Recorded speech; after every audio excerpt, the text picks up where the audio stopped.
ओम नमो भगवते वासुदेवाय। ज्येष्ठ मास कथा 28वां अध्याय। आज के अध्याय में हम जानते हैं ज्येष्ठ मास स्नान का महत्व। स्कंद जी बोले कि हे विप्रगण, प्रथम लोक प्रसिद्ध वृंदारक नाम का ब्राह्मण हुआ। वह वेद शास्त्र का ज्ञाता, धनवान, अनेक भाई बंधुओं से युक्त था। उस ब्राह्मण की रूप और गुण से युक्त स्त्री थी, परंतु वह ब्राह्मण संतानहीन होने के कारण अत्यंत दुखी था। उसने अपनी स्त्री देवसेना के साथ चिरकाल पर्यंत सुख भोग किया, परंतु वृद्धावस्था में वह पुत्रहीन होने के कारण अत्यंत दुखी हो गया। उसने संतान के निमित्त अनेकों व्रत यथाविधि किए। जब वृद्धावस्था तक भी उस ब्राह्मण के कोई संतान नहीं हुई, तो अपने प्राण त्यागने निमित्त बड़े भारी गहन वन में चला गया। वन में जाकर उसने भोजन और निद्रा का त्याग कर दिया।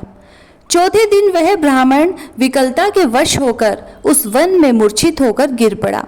सब पर दया करने वाले भगवान उसके निश्चय को देखकर एक ब्राह्मण के रूप में उसके पास आकर यह वचन बोले कि हे ब्राह्मण, तुम कौन हो, कहाँ से आए हो और अपने प्राणों का त्याग क्यों करते हो।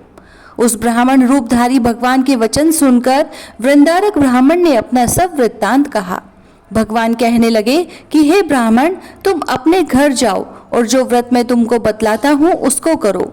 ज्येष्ठ मास के आने पर जितेंद्रिय होकर प्रतिदिन सूर्योदय के समय स्नान करो।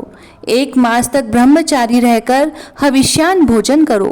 त्रिविक्रम भगवान का पूजन तथा दही और चावल का नैवेद्य अर्पण करो।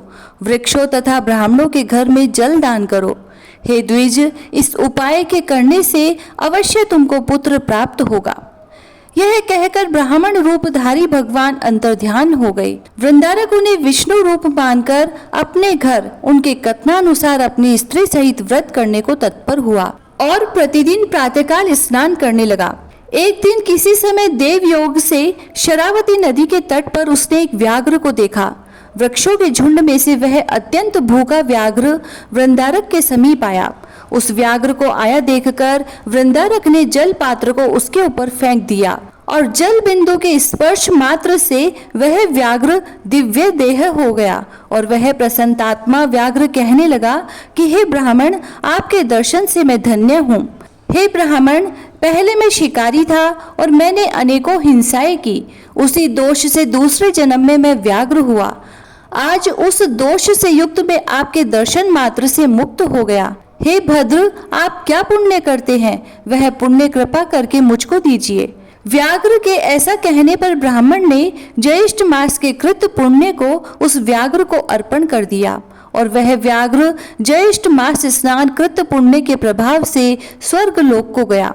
उसके पश्चात वृंदारक ब्राह्मण ने फिर उस व्रत को किया और उस मास व्रत के प्रभाव से उसे महान तेजस्वी पुत्र उत्पन्न हुआ। उस पुत्र के होने पर वृंदारक ब्राह्मण ने उस अद्भुत ब्राह्मण के वचनों को सत्य माना। फिर स्कंद जी कहने लगे कि हे श्रेष्ठ ब्राह्मण, मैंने आपसे ज्येष्ठ मास स्नान व्रत का महात्म्य कहा। जिस मास स्नान के जल बिंदु मात्र के स्पर्श से वह परम हिंसक व्याघ्र मुक्त हो गया और वृंदारक ब्राह्मण को विष्णु सदृश और विष्णु भगवान का भक्त उत्पन्न हुआ। अब आपकी क्या सुनने की इच्छा है, सो आप मुझसे कहिए। इति श्री ज्येष्ठ महात्म्य ज्येष्ठ मास स्नान महात्म 28वां अध्याय समाप्त हुआ। जय श्री राधे।